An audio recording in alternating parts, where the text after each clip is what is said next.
तर मंडळींना आपण आज काय बनवणार आहे तर इकडे बघू शकता मी कांदे कट करून घेतले तर मस्तपैकी असे कांदा कट झालेला आहे। आज बनवायची आहे कांद्याची चटणी। गावाकडे त्याला कांद्याची मिरची म्हणतात।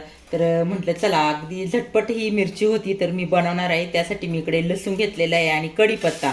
आता लसूण आहे चांगला मस्तपैकी सोलून घेतलाय। आता असे थोडे थोडे बारके बारके बारके जरा काप करायचे आणि एकदम भन्नाट आणि चविष्ट आज आपण कांद्याची मिरची बनवणार आहे। तर मैत्रिणी अगदी साध्या सोप्या पद्धतीमध्ये ही मिरची होती आणि अगदी तोंडाची चव वाढवणारी ही चटणी म्हणू शकतो आपण।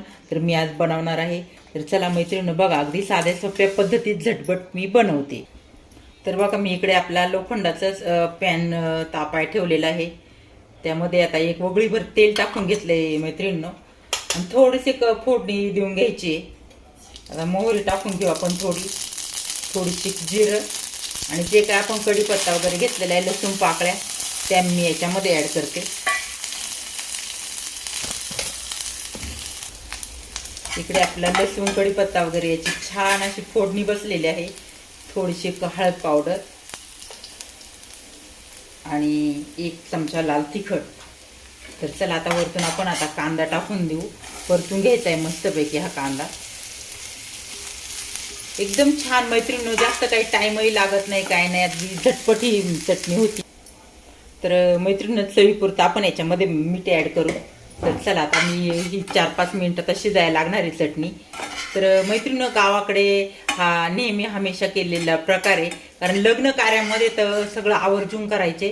पंक्तीमध्ये खूप छान ही कांद्याची मिरची आणि लापशी असं लग्न कार्यात पंक्तीत जेवण असायचं। म्हणून म्हटलं चला अगदी आज आपणही झटपट ही चटणी बनवावी। तर चला 2-3 मिनिटात अशी जायला लागणार आहे कांदा परतवायला। तर इकडे बघू शकता मैत्रिणी आपली मिरची किंवा चटणी इकडे तयार झालेली आहे एकदम छानपैकी।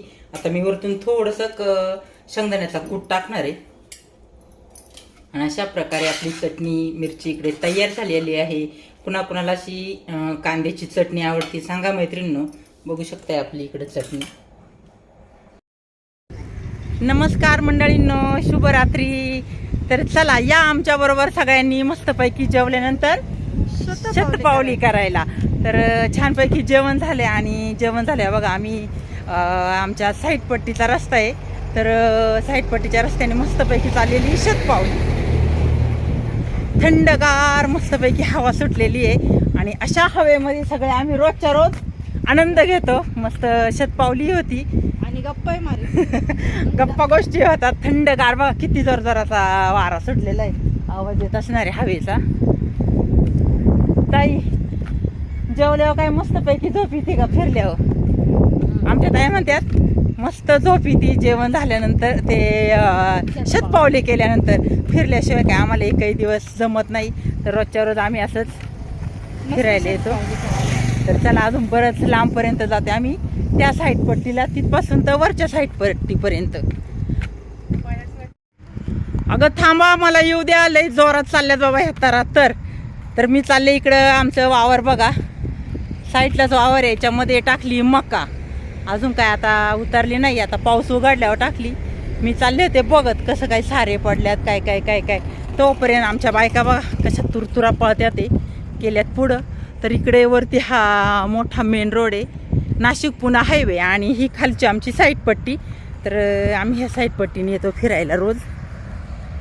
आणि ह्या आपल्या वावरापासून तर आपलं घर बघा पुढं लाईटी दिसतात तिकडं आपलं घर राहिलेलं आहे। त्या घरापासून इकडं आम्ही सगळ्या ह्या साईड पट्टीने फिरतोय।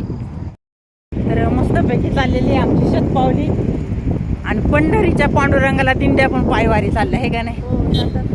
तर भारी वाटते मस्तपैकी सगळे भावी भक्त तल्लीन होऊन आपल्या विठुराया तिकडे आता विठुरायाच्या दर्शनाला जातात आणि आपल्यालाही वाटतं जावं। पण काय जेव्हा देव बोलेल तेव्हा नक्कीच जाण्याचा योग आल्यावरती जाणार आहे की नाही ग? वाटतंय मनातून जावं पण अजून काही योग आलेला नाही आहे। परंतु आपल्या पांडुरंगाचं एक मस्तपैकी आपण इथं बसून भजन म्हणत आहे हां। तर आम्ही फिरता फिरता आहे ना आमचा सगळ्यांचा हे बघा इथं कट्ट्यावर बसायचा थांबा आहे। तर आम्ही मस्तपैकी 2 फेऱ्या झाल्यानंतर अगदी इथं कट्ट्यावर बसतो आणि छानपैकी गप्पा छप्पा होत्यात। पण आज मस्तपैकी आपण पांडुरंगाचं भजन म्हणतोय हा. टाळ वाजे बिना वाजे म्हणा ना कंत. माझी सुरुवात नाही ना. काय ते माझ्या विणेला तार येतो असं म्हणते. तारंबळ आहे माझ्या घरी, तारंबळ आहे माझ्या घरी, कशी मी येऊ सांगा पांडुरंगा, कशी मी येऊ सांगा पांडुरंगा. माझ्या वेल्या चार गाया, दही दूध जाईल गवाया, दही दूध जाईल गवाया, कशी मी येऊ सांगा पांडुरंगा, कशी मी येऊ सांगा पांडुरंगा. शाळू आला राखणीला, लेकी गेल्या सासुराला, लेकी गेल्या सासुराला, कशी मी येऊ सांगा पांडुरंगा, कशी मी येऊ सांगा पांडुरंगा. तुका म्हणे ऐशा बाया, जन्मा येऊन गेल्या वाया, जन्मा येऊन गेल्या वाया, कशी मी येऊ सांगा पांडुरंगा, कशी मी येऊ सांगा पांडुरंगा. आली पंढरीची वारी, तारंबळ आहे माझ्या घरी, तारंबळ आहे माझ्या घरी, कशी मी येऊ सांगा पांडुरंगा, कशी मी येऊ सांगा पांडुरंगा. कसं वाटलं मंडळींनो?